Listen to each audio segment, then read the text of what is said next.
I covered the NFL for 40 years. Super Bowl Sunday always was the pinnacle. And learning what made Tom Brady and Patrick Mahomes tick was my white whale. But this fall, I wanted to see what I'd never seen, the root system of the game. Far from Super Bowl 60, in America's hinterlands, I went on a football journey to find out if the game is still an important part of young lives. From Alaska to Alabama, New Mexico to New England, I discovered football might be more important today than ever. Come with me. I'll tell you why. On the Winnebago Reservation in Nebraska, Winnebago High plays 9-man football in a league of all Native American schools. Elijah Whitebear, what is the biggest lesson you have learned from football? Hard work, discipline, dedication. If you want to go far, go together as a team. Here, football provides structure. Even more than that for some families. My dad was really never here. I'd be going through rough times. I'd be like, oh, I just can't wait to get back on the field and go practice. Or I can't wait to go play this game. It helped him deal with the absence, deal with it in a positive manner instead of drinking and drugs. Football helped him release a lot of that. In a time that can be filled with turmoil for these teenagers, this championship team brings something else to this community. Football, it's life. The pride that we have for our community, it comes from an old Winnebago teaching that we try to teach our children and try to live by ourselves, that if we're going to do anything, we're going to do it to the best of our ability. 1,300 miles east of Winnebago is prestigious Williams College in Massachusetts. Players love the game, but football is a distant second to academics. Luke last week had 2 economics midterms. He had a discrete math midterm. He had Japanese homework.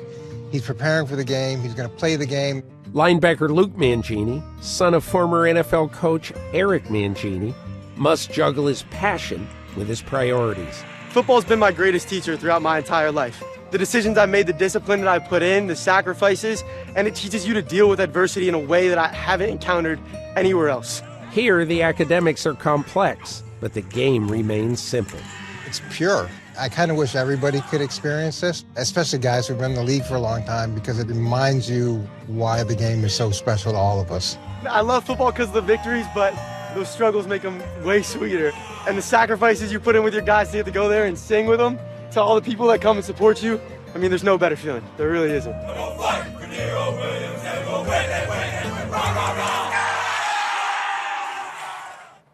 You don't have to hear football to love it.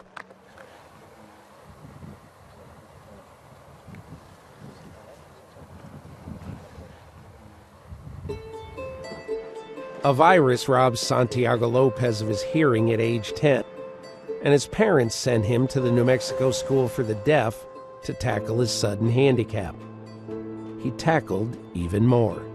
He's come a long way. He wasn't always this enthusiastic about where he's at right now. Her son went out for 6-man football, played by smaller schools on an 80-yard field. Fast, fun, and unforgiving for the undersized Santiago.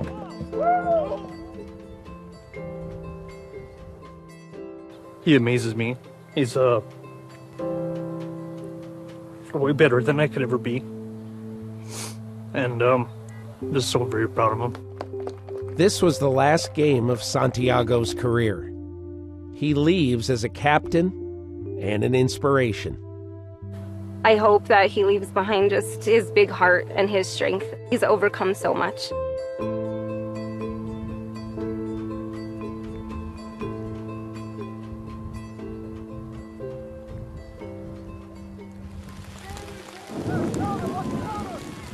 Here in Juneau, you don't know what the weather is going to be. It could snow on you. Torrential rain builds a lot of character. You get out of the house and you do something consistently, that's hard. What they have to do to even put on a jersey day one is unmatched by anybody out there. Football in Alaska. Imagine an average road trip of 875 miles, like going from Pittsburgh to Omaha. Juneau Douglas High flies to every road game, and each player must raise $2,400 to defray those travel costs. We're not a real rich place. Mom and Dad don't write checks, so you got to get out there and hustle to play football in this town. They're going to show up to practice because they put all that work in to even be there. So they're not going to choose to play a video game or do something different. They're going to be a part of this team. The dedication of some players goes further. Noah Alt plays receiver and safety. He punts. He returns punts and kickoffs. And the aspiring athletic trainer even tapes ankles before the game. Growing up, I didn't really have any friends.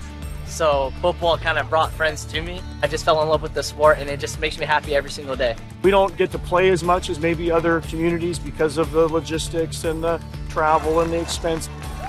But we love it just as much as the rest of America.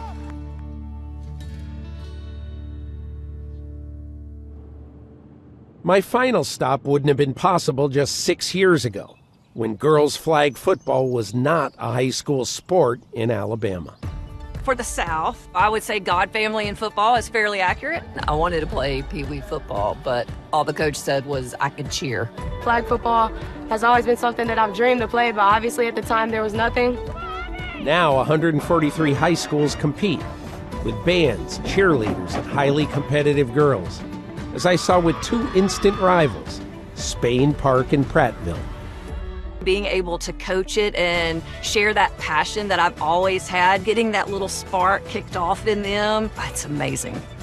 This was my first girls flag football game, and I loved it.